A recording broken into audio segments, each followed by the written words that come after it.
रक्षाबंधन का दिन भाई बहन के लिए साल का सबसे खास दिन होता है। लेकिन क्या हो उधर यही दिन उनकी जिंदगी का सबसे अजीब और डरावना मोड़ बन जाए।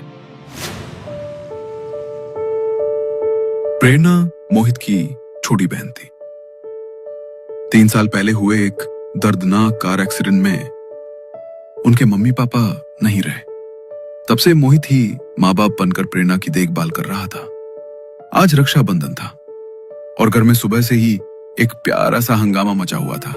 इस बार गिफ्ट में नया फोन चाहिए तुझे? हाँ, फोन चाहिए मुझे। और भैया वो वाला फोन जिसमें सुपर क्लियर कैमरा है, सेल्फी खींचो तो लगे मॉडलिंग शूट चल रहा हो। अरे अच्छे सेल्फी के लिए फोन की नहीं, अच्छे चेहरे की जरूरत होती है। उसमें बेचारे फोन का क्या कसूर। काश राखी की जगह मिर्ची की माला ही बांध देती, तब शायद आपको समझ आता। अच्छा बाबा, नाराज मत हो, ला दूंगा अच्छा सा फोन मेरी प्यारी बहना के लिए, पक्का। दोनों बहन भाई रक्षाबंधन मना चुके थे और अब उनके बीच ऐसे ही हंसी मजाक चल रहा था। तभी अचानक घर की डोरबेल बजती है। इस टाइम कौन आया है? अच्छा हाँ, शायद पार्सल वाला होगा। मोहित ने जाकर दरवाजा खोला तो सामने पार्सल वाला ही था, लेकिन उसके चेहरे पर एक अजीब सी हंसी थी। उसने मोहित को पार्सल दिया और बिना ओटीपी पूछे सीधा पलक झपकते ही वहां से गायब हो गया। बड़ा ही अजीब आदमी था, ओटीपी भी नहीं पूछा। खैर बाद में खुद ही फोन करेगा। क्या है इस पार्सल में भैया? अरे तूने बोला था ना तुझे वो हॉरर स्टोरीज वाली बुक चाहिए, बस वही मंगाई है। थैंक यू भैया, लाओ दिखाओ। प्रेरणा ने बॉक्स खोला तो उसमें किताब के साथ साथ एक और छोटा बॉक्स भी रखा था। जैसे ही उसने वो दूसरा बॉक्स खोला तो उसमें उसी किताब के नाम से एक गेम था और उसके साथ एक नोट भी रखा हुआ था। प्रेरणा ने वो नोट निकाला और पढ़ने लगी। आप हमारे पहले कस्टमर्स हैं और इसलिए ये स्पेशल हॉरर गेम सिर्फ आपके लिए है। आत्माओं से बात करने का शौक है तो एक बार इसे जरूर आजमाइए, पर याद रखिए अगर ये खेल खुल गया तो जो आत्मा आएगी वो सिर्फ खेलने नहीं, रहने भी आ सकती है। वाह, अब ये भी नया ट्रेंड आ गया है लोगों को डराने का। आत्मा वात्मा कुछ नहीं होता, पता है ना। ऐसे कितनी फालतू गेम्स खेले हैं कॉलेज में, सब ड्रामा होता है बस। हाँ, पर भैया इस वाले गेम में कुछ तो अजीब है। मतलब देखने से ही कुछ अनकंफर्टेबल लग रहा है। मुझे तो लग रहा है इसे डस्टबिन में फेंक देना चाहिए। ओहो, तो इसका मतलब मैडम डर गई?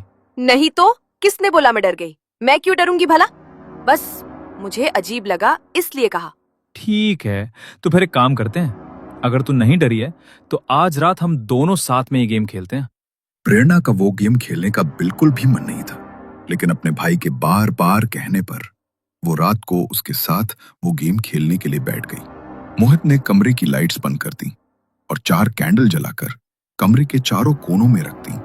फिर गेम को बीच में रखकर दोनों आमने सामने बैठ गए। देख, सबसे पहले हमें इस बोर्ड पर ये सिक्का घुमाना है और उसके बाद बोलना है अगर कोई आत्मा यहाँ है तो हमारे सामने आए, और फिर 3 बार ताली बजानी है। बस इतना ही करना है। रहने देते हैं ना भैया, मुझे ये सब बिल्कुल भी अच्छा नहीं लग रहा।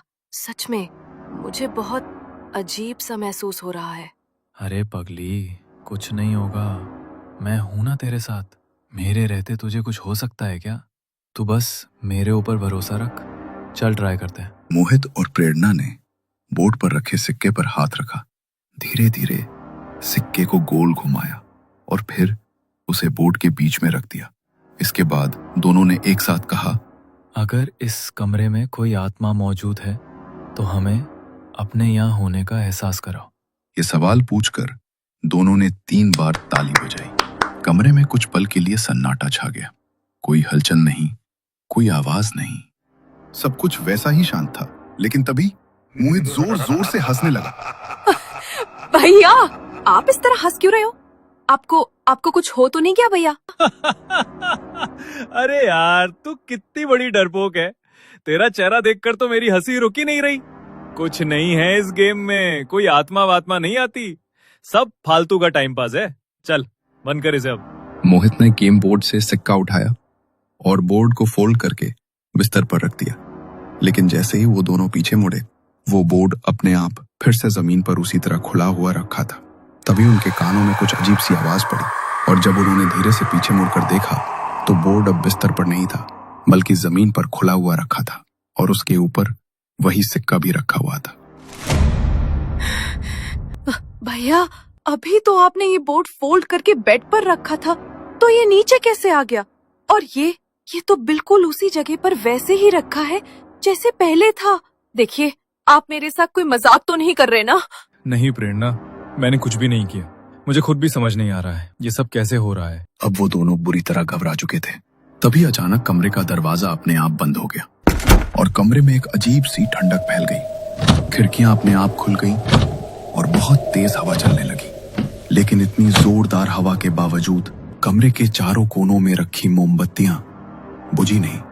भैया, मुझे बहुत डर लग रहा है। प्लीज इस रूम से बाहर चलते हैं ना? हाँ छोटी, डर मत, मैं दरवाजा खोलने की कोशिश करता हूँ। वो दोनों भागते हुए दरवाजे की तरफ गए, लेकिन लाख कोशिशों के बाद भी दरवाजा खुलने का नाम नहीं ले रहा था, और कमरे में फैल रही वो ठंडक अब और भी ज्यादा बढ़ती जा रही थी। तभी उनके कानों में एक अजीब सी आवाज पड़ी, जैसे कोई कमरे में बहुत जोर जोर से सांसें ले रहा हो। उन्होंने हिम्मत करके पीछे मुड़कर देखा, लेकिन वहां कोई नहीं था। तभी मोहित का शरीर जोर जोर से कांपने लगा। वो अचानक हवा में उठा और सीधा सामने की दीवार पर जाकर टकराया। उसके सिर पर जोर से चोट लगी और खून बहने लगा। माया, माया, ये सब क्या हो रहा है? आपके सिर से तो खून बह रहा है। हमें ये गेम में ही खेलना चाहिए था भैया। मोहित इस हालत में नहीं था कि कुछ बोल सके। प्रेरणा जल्दी से अपनी अलमारी की तरफ भागी, एक कपड़ा निकाला और मोहित के सर से खून पोंछकर उसके माथे पर वो कपड़ा कसकर बांध दिया। धीरे धीरे कमरे में छाई हुई ठंडक थोड़ी कम हुई और तेज चलने वाली हवाएं भी अब शांत होने लगी। उन्हें लगा शायद सब कुछ अब ठीक हो गया है, लेकिन तभी उन्हें वहां किसी के कदमों की धीमी आहट सुनाई दी। ऐसा लग रहा है कि अभी भी हमारे अलावा कोई और मौजूद है। शायद हमें वो गेम दोबारा खेलकर ये बोलना चाहिए कि जो भी आत्मा यहाँ है, प्लीज यहाँ से चली जाए। तुम ठीक कह रही हो प्रेरणा। हमने ये गेम खेल के बहुत बड़ी गलती कर दी, लेकिन अब जब इसे शुरू कर ही दिया है तो इसे खत्म भी हमें ही करना होगा। दोनों ने फिर से वो गेम बोर्ड उठाया, बोर्ड के ऊपर रखे सिक्के पर हाथ रखा और उसे धीरे धीरे गोल घुमाया। हम जानते हैं कि हमारे पास यहाँ कोई आत्मा मौजूद है, लेकिन हम अब इस खेल को खत्म करना चाहते हैं।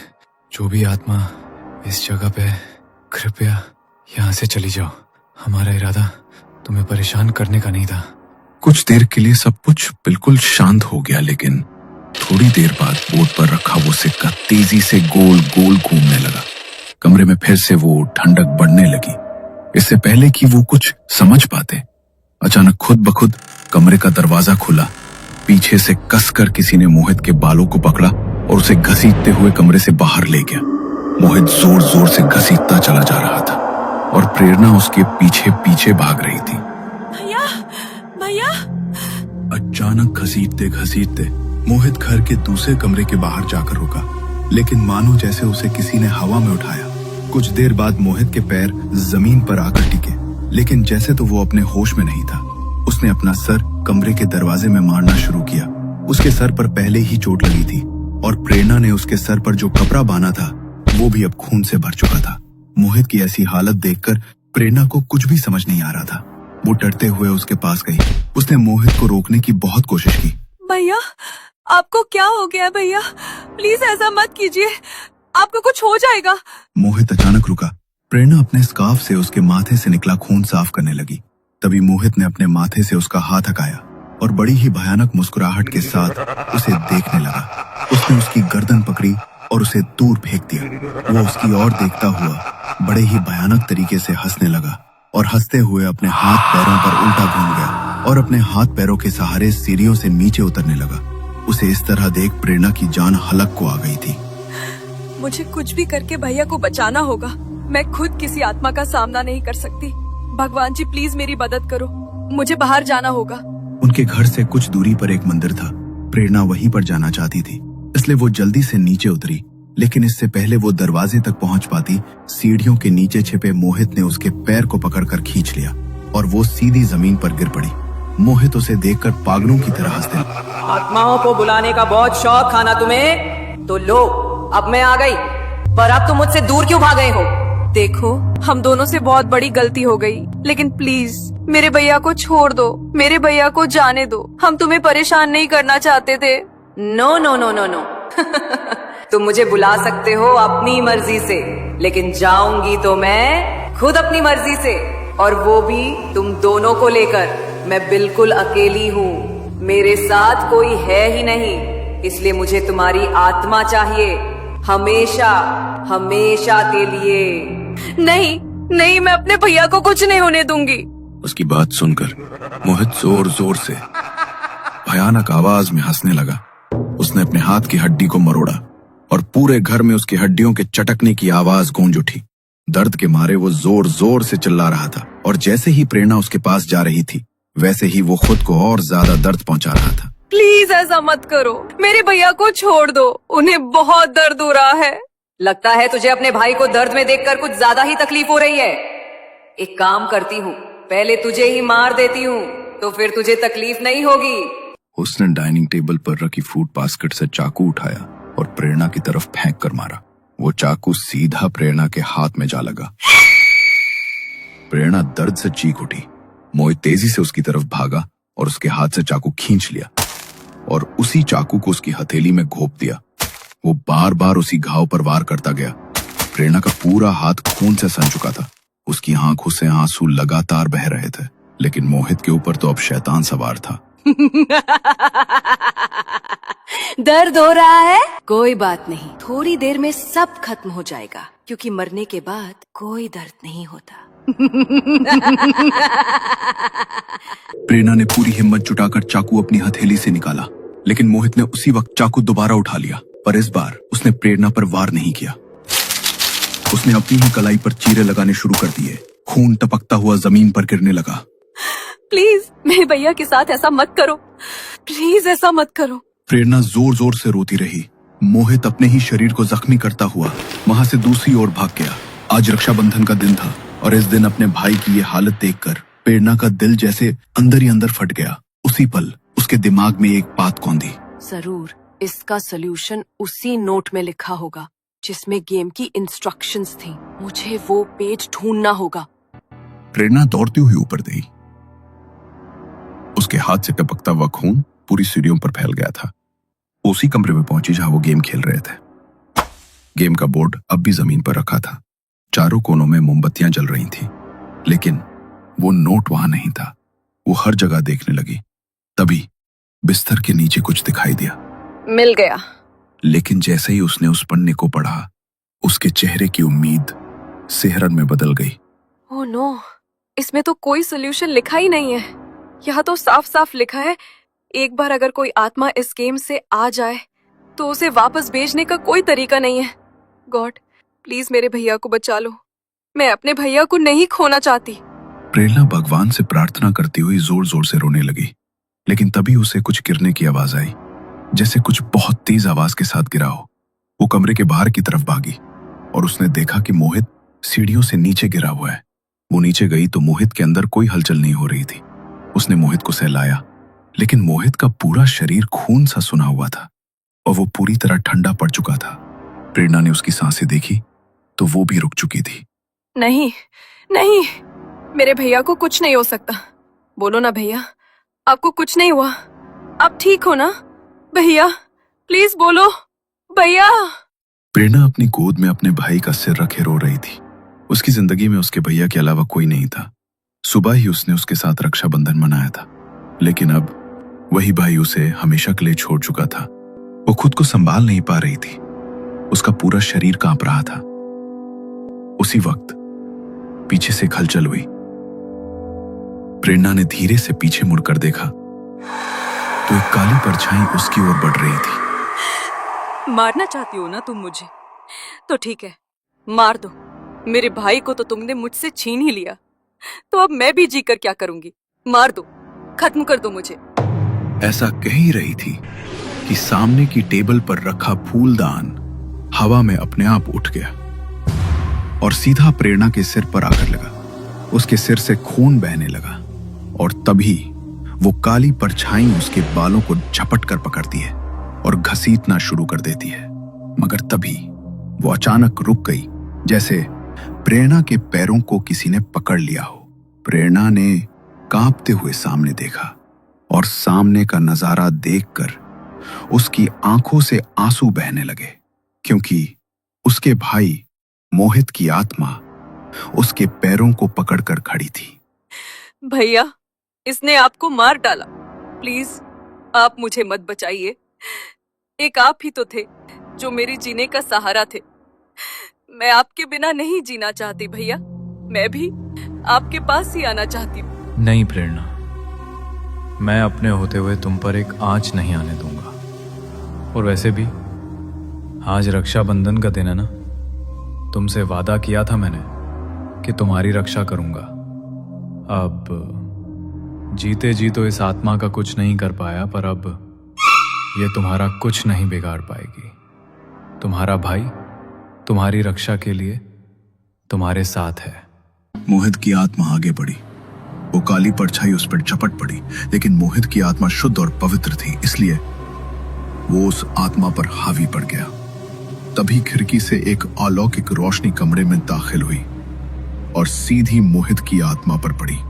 वो काली परछाई उस रोशनी से बचने के लिए मोहित की आत्मा से दूर भागने लगी, मगर मोहित ने उसे पकड़ रखा था। जैसे ही वो परछाई उस रोशनी के संपर्क में आई, वो जोर जोर से चीखने लगी और देखते ही देखते उस रोशनी में मोहित की आत्मा उस काली परछाई को अपने साथ लेकर हमेशा के लिए कहीं ओझल हो गई। भले ही मोहित खुद नहीं बच पाया, लेकिन रक्षाबंधन के दिन उसने अपनी बहन से किया वादा निभाया। मरने के बाद भी उसने उसकी रक्षा की।